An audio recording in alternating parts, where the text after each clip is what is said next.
You said that you're transforming, and AI is transforming every industry, every company out there, all around the world. And we see that. We definitely see that. But you have some of the loudest voices now in Silicon Valley. I'm thinking Mark Andreessen, the venture capitalist from Andreessen Horowitz, saying AI has hit a wall, it's plateaued, it can't go further right now. And he named two reasons. He said due to both the lack of enough GPUs and then the training data. It's almost like he was pointing the finger at NVIDIA that you guys aren't getting these out quickly enough. What do you say to that? Well, our demand is greater than our supply. And so we need to get more out. And so we work with thousands of startup companies, and they're called AI native companies. From the ground up, they're built to be an AI company. From the ground up, this is a company that would develop capabilities and new products and services that are made possible because of AI. And we're working with thousands of them, and it's hard to at this moment keep capacity and infrastructure available for every one of them. And so we're working super hard to get there as fast as we can, which is the reason why we're ramping Blackwell so hard. With respect to AI, there's a fair amount of discussion about scaling laws, and the scaling law basically says the larger the model, the more data that you train it with, and the more computing therefore you need, the more effective the AI becomes. And so that's we're kind of on our back foot with respect to the amount of demand that's out there, but we're running as fast as we can to get the supply out there. Well, it feels like you're not on your back foot, that you are standing pretty tall and holding ground because you are able to just crush it on earnings, and your outlook is pretty impressive too. You talked about growing customer bases in India, and obviously, you will have a situation where you have to hold back on China, depending on what the regulations are here in the United States. But I'm interested to know if you're hearing from the Middle East. They have had some real ambitions here. Yeah, listen, in just about every single country, and it's sensible, they now realize that their nation's data, their language, whatever their the language happens to be, their digital language encodes their nation and their people's knowledge, history, and culture. And they now realize that they have to take that digital data and turn it into their nation's intelligence, and that they can't wait for someone else to come do it for them, that they have to do it themselves. The success that we've enjoyed is largely in the United States, but over time, and very quickly, whether it's in the West or in the East, we're going to see just about every single country jumping onto this AI revolution, this age of AI. In a recent and unexpected turn of events, Nvidia Corporation, standing as a towering leader within the global technology landscape, has made a move that is reverberating throughout the industry, captivating the attention of investors and tech enthusiasts alike. At the core of this thrilling development lies Nvidia's strategic decision to fast-track the certification process for Samsung's artificial intelligence memory chips. This maneuver, unveiled with much fanfare by the charismatic CEO of Nvidia, Jensen Huang, during a high-profile event in the bustling metropolis of Hong Kong, has taken many by surprise. The announcement quickly became a hot topic of discussion, sparking widespread interest and raising pertinent questions about the potential ramifications for the stock market. Furthermore, it draws attention to the curious omission of Samsung from Nvidia's prestigious roster of major partners, a list that prominently includes other industry titans such as the Taiwan Semiconductor Manufacturing Company and Micron Technology. This synergy highlights Samsung's pivotal yet understated significance in Nvidia's strategic framework. This intriguing development marks a pivotal moment that shifts the focus onto understanding Samsung's distinct role in this evolving narrative, set against the backdrop of the ever-dynamic and fiercely competitive tech industry saga. With anticipation building, stakeholders are keenly observing Nvidia's next strategic chess move in this unfolding story. Welcome back, everyone, to Investocracy. A year ago, the stock looked like it was selling at 50 times forward earnings. Okay. It turned out to be selling at 20 times earnings because Nvidia far exceeded what anyone thought it could do. So you could have bought that stock at 20 times earnings last year. You could have bought it at 18 times earnings before the big ramp in May. And we sit here and we think, what an overvalued stock. It turned out to be undervalued. Right. It turned out to be radically undervalued versus the S&P, versus General Mills. doesn't that show you that? Okay, but that is a unique, perhaps once in a lifetime kind of move, increase in earnings. I mean, they came into 23. Analysts were expecting like 20-something billion in earnings. They did 60. But I'm saying that if that's able to do that, maybe we are being too negative. That Nvidia, the greatest story of all time, arguably, turned out to be very cheap. That's not supposed to be. That means that maybe. And as a result, every other name is cheap? No, AppLovin is cheap. Reddit is cheap. Can I finish? No, people say, I want the next Nvidia. And it might be Reddit. Maybe it's AppLovin. That's all that's happening. And who am I to squelch? I'll tell you who you are. You're a guy who's been on TV yapping about this stuff for 20-something years. You ran a hedge fund. 26. And on and on. And I could easily see you sitting here in 10 minutes and saying these things are all completely hot air. Well, no, I'm saying that those are two different things. There's a dichotomy, okay? There are people who say, I want the next NVIDIA at $3.5 trillion, and there are companies that could be the next NVIDIA. But people are not discerning. They are saying, you know what? Maybe Joby is for real. First of all, there's not going to be another NVIDIA. How many do you think there are? There's only one. There are many people who buy lottery tickets every single day. Oh, so now we're playing the lottery. Really? Joby. We're into flying cars. Why not? Okay. And we know what the total addressable market all right. could be. Look, there's a person. I'm going to tell you a wild story. Really? Do you know that there's a man who has maybe the largest supercomputer in the world in Tennessee? I do, and he actually. spent a fortune on NVIDIA chips. I know a lot about that, Maybe yes. tens of billions of dollars. No, not tens of billions. Yeah, not yet. Hundreds. No.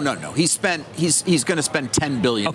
And he's developing. On chips. Yeah, I'm going to make that. David live. He's developing humanoids. How crazy is that?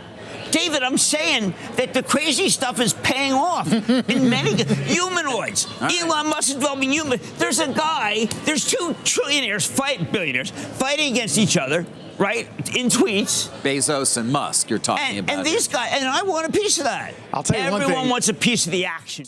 Peering deeper into NVIDIA's strategic game plan, the choice to accelerate the certification of Samsung's AI memory chips emerges as a calculated response to the burgeoning need for innovation amidst the surging market demands. As the global tech arena grows increasingly competitive, NVIDIA has turned its gaze towards assessing Samsung's next-generation offerings, highlighted by the impressive 8-high and 12-high HBM3E chips amidst a swelling tide of competition in the high-bandwidth memory sector.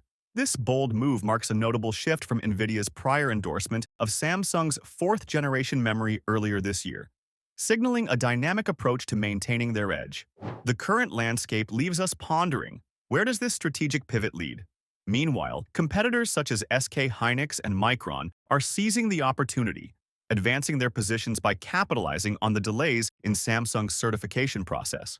This unfolding scenario resembles a high-stakes suspense thriller, where tech giants are fiercely vying for supremacy and the coveted industry crown. On a lighter note, the situation might be likened to an intense game of musical chairs within the stock market, where each player scrambles to secure a spot as soon as the market beat halts, adding a layer of entertainment to the financial industry's dynamics. But before we go any further, if you want to keep up with NVIDIA's latest updates and keep up with the stock market's latest news, you can follow our Twitter account. We post multiple times daily about the biggest changes and catalysts in the market, so click the follow button if you don't want to miss the newest market updates. How does this speak to what's working and what's not, what's overhyped, and what actually is going to deliver on the promise? Well, great question. We look at NVIDIA, for example, right? We saw the earnings yesterday. How long can they sustain such monster, kind of quarters? And what I would say is, if we want to see that kind of sustaining blowout quarters, quarter after quarter for say, the next 2-3 years, what we're going to have to see is a shift just from the demand being consumer side. Right now, we're seeing most of the demand paying $20 a month using OpenAI. That's a good initial start for AI. But that's not going to sustain NVIDIA going to 5, 6, 7 trillion in market cap. What do we need to see that?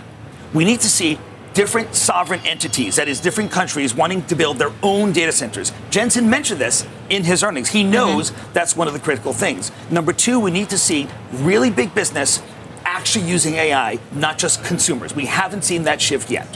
So I want...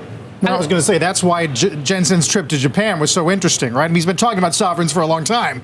Yeah. But this was a real step to say we're not just about these 4 hyperscalers. Right. And let's look at the Gulf region. So you're going to see That's a lot exactly in the where I Gulf. was going with you. Because we have So- restrictions in place, and those need to be lifted potentially. Right. We just came back from Riyadh, just came back from Abu Dhabi, just landed a few days ago. And what we're seeing is Riyadh made a big announcement with Google as an example.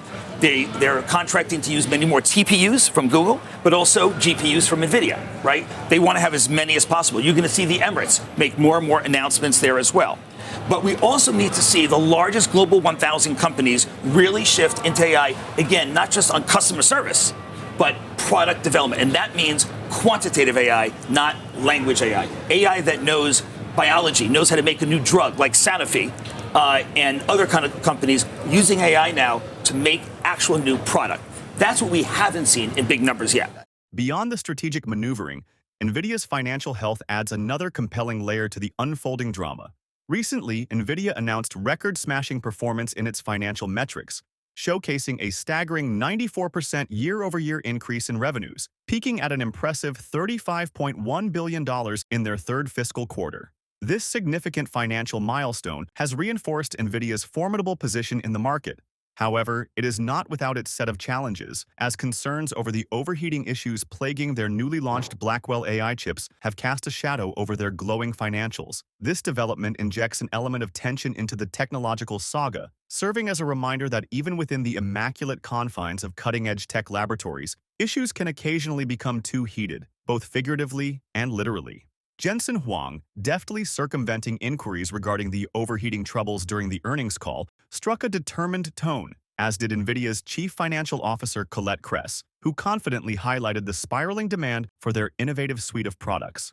These discussions present a vivid portrayal of a company that finds itself at the epicenter of an exhilarating phase characterized by rapid innovation and robust market demand.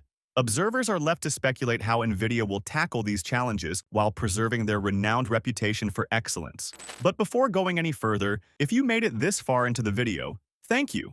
These videos take a lot of effort and time to make, so if you enjoyed them, please hit the like button and subscribe to the channel. This goes a long way in helping us grow. That said, back to the video.